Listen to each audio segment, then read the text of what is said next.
XXIe siècle. C'est parce qu'Ulysse avait terrassé le Cyclope et ainsi sauvé Télémaque, Thémis et Noumaios que les dieux de l'Olympe imaginèrent cette terrible vengeance. Quiconque ose défier la puissance de Zeus doit être puni. Tu erreras désormais dans un monde inconnu.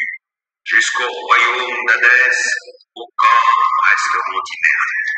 Tous les chemins étaient effacés de ma mémoire. Vivant, vous êtes vivant.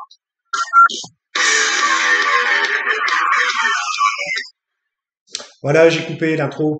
Ah oui, parce que j'ai deux PC, donc c'est cool. Eh ben écoutez, je voulais faire cette intro à la bouche, et puis finalement, je me suis dit, mais je suis con, moi. J'ai tout simplement mon autre PC, j'ai qu'à mettre le son. Ah ouais, ça c'est une intro fantastique intro. Ah, on a plus ça aujourd'hui, hein, des intros qui prennent aux tripes. Moi, c'était pas mon dessin animé préféré, mais c'était vraiment une intro de folie, puisque Ulysse avait terrassé le Cyclope. Les dieux imaginèrent cette terrible vengeance. Le 31e siècle. Et n'oubliez pas, nous sommes en où? Nous, où est-ce que nous sommes? Au 21e siècle. Alors imaginez au 31e. Allez, on poursuit la vidéo sur la question du 21e siècle. 21e siècle, on a vraiment changé de siècle et on le sent. Moi, je suis né au siècle dernier. Et bon, je suis pas né dans les années 90, hein, donc j'avais pas 5 ans hein, en 95, j'avais pas 10 ans en 99. Non, non, non. Donc moi j'avais déjà 74-84, j'avais déjà 25 ans, 26 ans quand j'ai changé de siècle. Donc j'avais à peu près déjà la capacité de compréhension. Donc comme je vous l'ai dit, on fait une petite vidéo aujourd'hui sur le 21e siècle. Ah ouais, ça a envoyé du pâté, hein, j'ai quasiment envie de la remettre. Franchement, le 21e siècle démarre très mal. Franchement, je vous le dis. Alors là, au niveau de la luminosité, c'est un petit peu diminué, hein, parce que comme je vous ai dit, pas de cut, pas de montage, pas de lampe spéciale pour faire de la vidéo. Je prends tout en direct. Donc le 21e siècle, on a changé de siècle, comme vous avez pu vous en apercevoir vous-même depuis 21 ans. Et qu'est-ce qu'on a aujourd'hui? Qu'est-ce qu'on a? Est-ce que c'est mieux? Est-ce que c'est moins bien? Bon, mon avis direct, c'est moins bien, ça c'est sûr. Alors après, c'est toujours l'histoire. Les jeunes vont dire, s'il y a des jeunes qui regardent cette vidéo, qui ont 17 ans, 15 ans, 20 ans, je sais pas s'il y en a, ils vont dire 25 ans, ils vont dire, ah non, mais les vieux, ils disent toujours, avant c'était mieux, avant c'était mieux. Alors, il est vrai que on peut peut-être sentir un décalage parce que on se sent un peu perdu à travers des nouvelles technologies. Moi personnellement, c'est pas vraiment mon cas, hein. Les nouvelles technologies, j'ai toujours suivi ça. Dès que ça sortait, j'ai toujours été là. Même sans me vanter, je pense même que j'ai été précurseur. Donc voilà. Moi, Internet, 1996, vous voyez. Eh oui, c'était pour écrire mon mémoire de psychologie et faire des recherches. Alors à l'époque, on ne pouvait pas faire énormément de recherches sur Internet. Il n'y avait pas énormément de choses. Il y avait des blogs, il y avait des petits sites voilà, qui donnaient des explications. Mais bon, alors là, aujourd'hui, c'est la folie, hein. Vous trouvez tout ce que vous voulez, hein. Il y aura forcément quelqu'un qui aura écrit quelque chose sur ce que vous cherchez. Alors après, il faut faire attention à ce qu'on trouve, hein, parce que parfois, il y a quand même énormément de conneries qui sont écrites. Il faut savoir démêler le vrai du faux. Donc, qu'est-ce qui fait le 21e siècle? C'est Internet, ça, il n'y a pas photo. C'est Internet, la technologie d'Internet. C'est vraiment la technologie phare du 21e siècle. D'ailleurs, via Internet, qu'est-ce que ça permet? Ça permet de se parler en direct, ça permet de s'ouvrir complètement sur la Terre entière, et ça permet d'aborder des sujets qui autrefois étaient plus ou moins des sujets qu'on pourrait dire tabous. Voilà. Chaque fois que j'utilise ce mot, je pense toujours à Maître Yoda vs Lorenzo. Vous connaissez cette vidéo, c'est sûr et certain. Paraîtrait-il qu'il sera en prison, j'ai entendu dire, Maître Yoda. Après tout, hein, voilà. Mais ça n'est que... Je n'ai lu ça que comme ça n'est qu'une rumeur, je ne peux pas confirmer. Vous chercherez par vous-même, mais j'ai regardé, il n'y a pas grand-chose sur lui. Il a voulu probablement se retirer un petit peu d'Internet après le méga buzz qu'il a fait avec sa vidéo sur Lorenzo Becker. Mais bon, là, on dérive, on dérive. On va dire que c'est une dérive d'Internet encore, tout cela. Internet. Bon, alors, Internet, c'est vraiment ce qui permet de partager, de se rejoindre ou de s'éloigner. Si vous voulez, je pense qu'Internet amène un trop plein d'informations pour l'esprit. Voilà. Alors, c'est à la fois bien, c'est à la fois mauvais. Euh, Avant l'apparition de la télévision, dans les années, je sais plus exactement, 50, 60, je crois, avant il n'y avait que le cinéma. Alors, bah tiens, on va pouvoir en parler. Avant, il n'y avait que le cinéma. Alors, le cinéma, déjà, vous saviez que lorsque vous alliez au cinéma, vous alliez voir une fiction. Alors, il y avait quelques informations, hein, des informations à l'époque de la Deuxième Guerre mondiale. euh, il y avait déjà des informations sur ce qui se passait sur le front, tout ça. Bon, c'était des informations relativement propagandistes, hein. Mais bon, qu'est-ce que vous voulez, c'était l'époque qui voulait ça, c'était les débuts. Et quand vous alliez au cinéma, vous saviez que vous alliez voir une fiction, vous alliez voir un film pour vous détendre, vous alliez voir un film pour rêver, pour vous évader de pardon, de votre condition.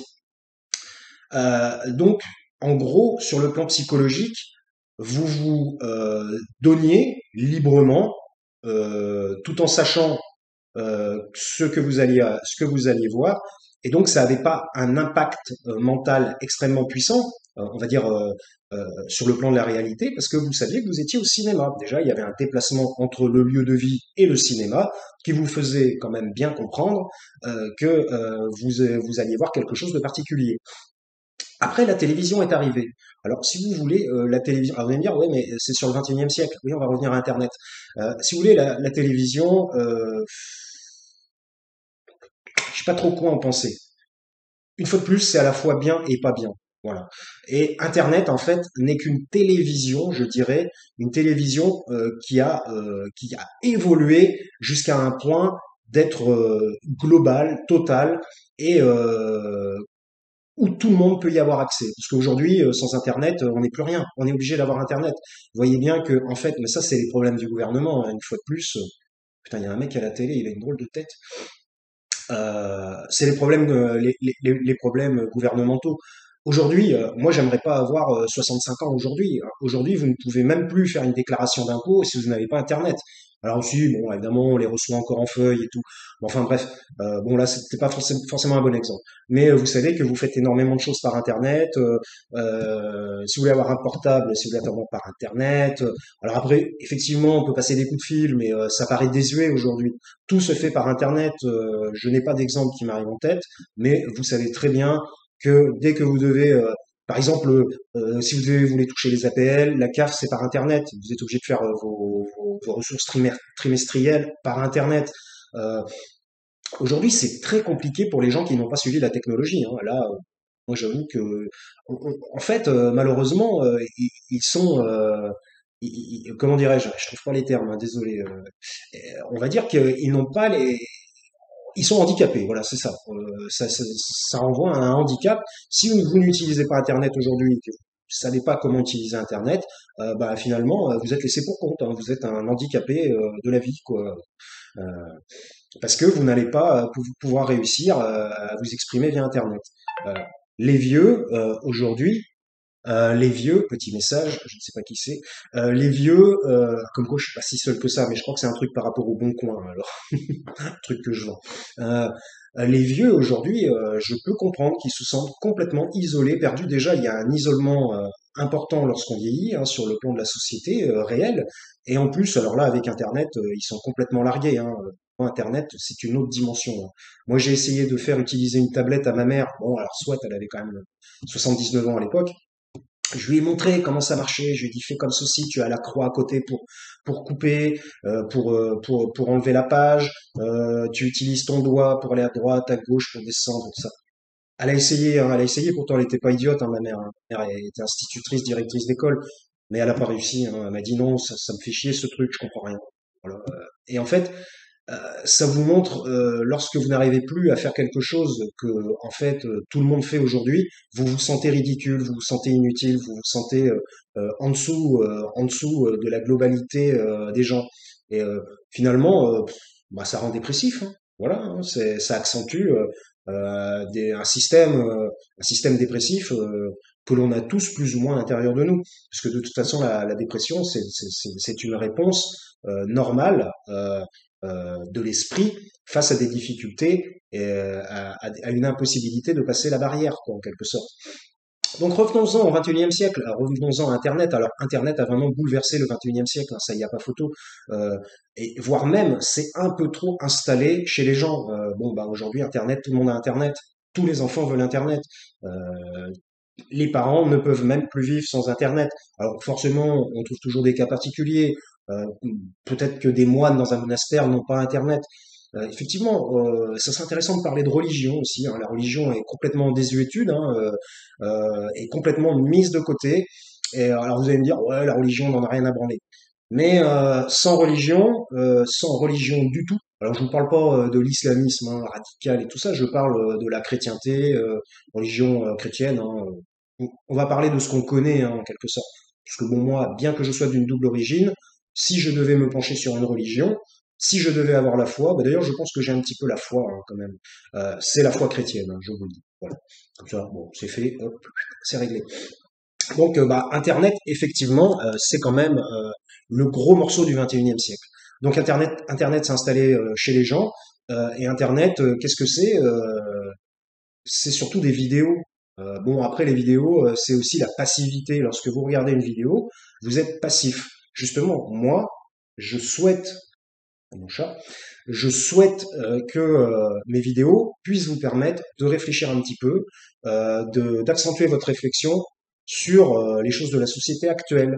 C'est pas juste gober un mec qui vous parle et qui blablate et ingérer sans de façon passive. Malheureusement, les vidéos sont passives. C'est pour ça que les jeux vidéo sont des vidéos, on pourrait dire, actives. Voilà. Parce que finalement, bien qu'un jeu soit en 3D et qu'il soit extrêmement bien modelé aujourd'hui, qu'on a des graphismes hallucinants aujourd'hui, très très bons, et puis que bah, ça va encore s'améliorer, hein, de toute façon, jusqu'à arriver jusqu'où? Arriver à un point où ils ne pourront pas aller plus loin, il faudra une immersion supplémentaire au niveau des sens.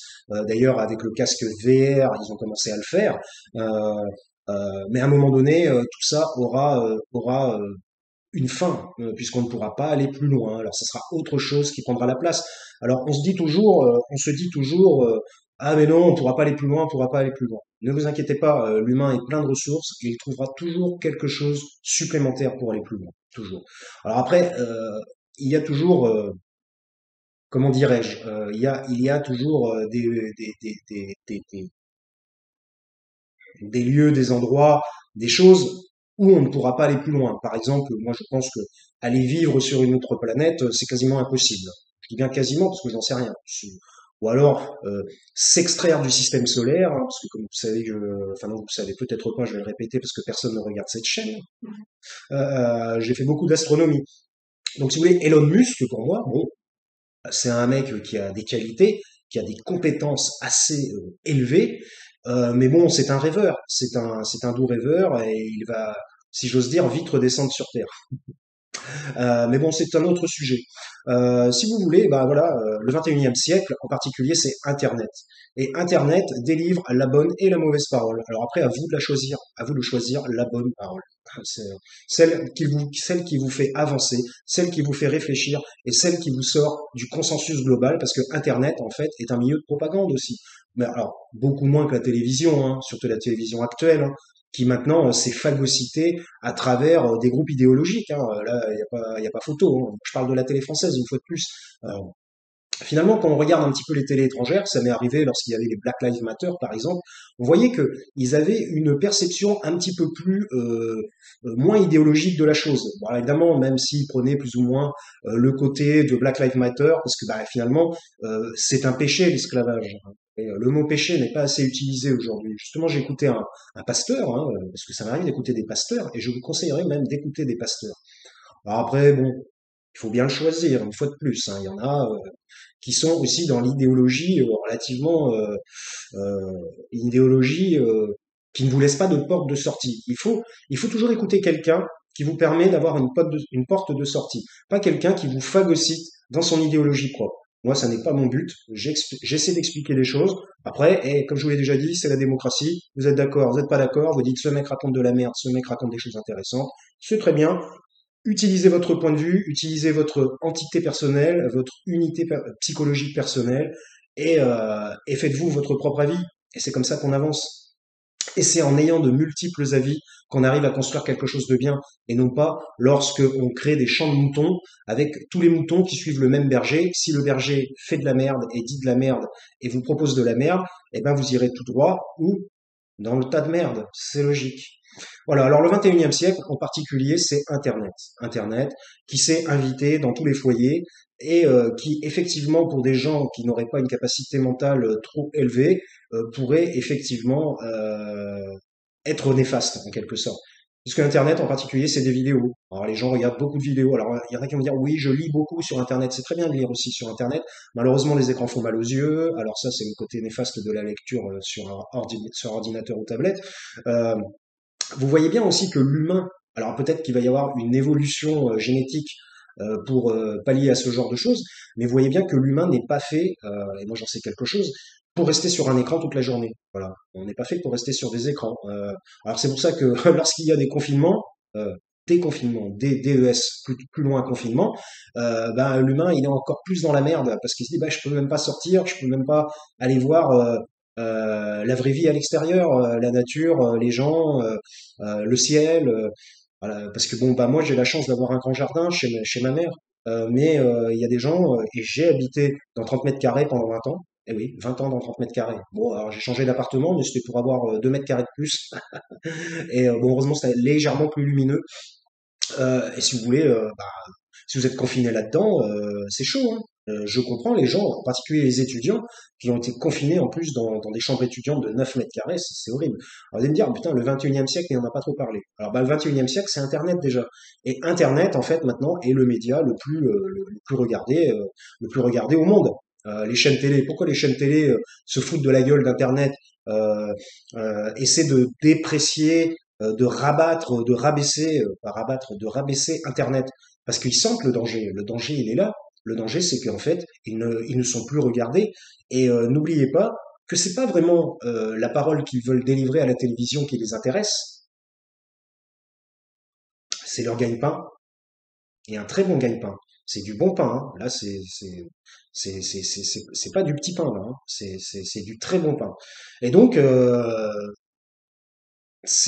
comment dire, c'est leur pognon. Ils ont peur pour leur avenir, pour leur carrière, pour leur argent, parce que ces gens gagnent très très bien leur vie, hein. Si vous regardez, bon, il est très rare de voir ces personnes-là fournir leur salaire. Alors là, vous dire, bon, bah, c'est vrai, on parle pas encore du 21e siècle. Bah si, parce qu'en fait, là, on voit que la télé est en et Internet est en voilà. Donc finalement, c'est aussi une chose qui se passe au 21e siècle. Le 21e siècle, c'est le déclin de la télévision. Voilà. Alors la télévision, en fait, finalement, Internet, ça n'est que le grand frère de la télévision. C'est même un parent de la télévision, ou voire même un enfant qui génétiquement serait mieux doté, on pourrait dire. Internet, c'est le tout est possible, tout est probable, on peut tout voir, tout regarder, tout entendre. Voilà. Alors ça, c'est un problème avec les enfants. Faites très attention. Si vous avez des enfants, moi j'en ai pas, et pourtant j'en parle. Faites attention avec les enfants sur Internet. Bon, la pornographie, par exemple, hein. Alors, la pornographie, c'est pas la question, c'est bien, c'est mal, c'est pas ça. Si ça existe, c'est que ça a un sens. Autrement, ça n'existerait pas. Vous voyez? La maladie mentale, si elle existe, c'est qu'elle a un sens. Sinon, elle n'existerait pas non plus. Tout ce qui existe a un sens, selon moi. Si ça existe, comme disait le professeur Charcot, qui a reçu Freud au XXe siècle, il a dit, pour les hystériques, ça n'empêche pas d'exister. Quand quelqu'un disait oui mais vous voyez ce que vous dites c'est n'importe quoi, ce que vous faites c'est n'importe quoi, bon lui il était quand même relativement réputé, mais bon il a été aussi mis à mal par certains confrères, et les confrères disaient mais vous racontez n'importe quoi, et là il répondait, alors bon je sais pas si c'est exactement dans voilà, dans ce type-là, mais il répondait ça n'empêche pas d'exister. D'ailleurs, qui était une des phrases préférées de Sigmund Freud. Ça n'empêche pas d'exister.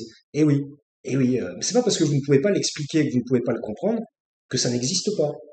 Le déni, c'est une forme d'annulation de l'existence de quelque chose. Voilà. Donc, ben, on est déjà 1934. J'ai quasiment pas parlé du 21e siècle. Ça va être vraiment en plusieurs parties, hein. Deuxième partie terminée parce que je veux pas peut-être faire trop de vidéos trop trop longues parce que bon, ça peut perdre la personne, parce que déjà, je fais des digressions constamment. Donc voilà. Moi, je crois que je suis un petit peu en bout de course là. J'ai plus trop rien à raconter. Alors, je vais faire une petite pause. Je reviens sur une troisième vidéo. Et la suggestion, n'oublie pas, abonne-toi.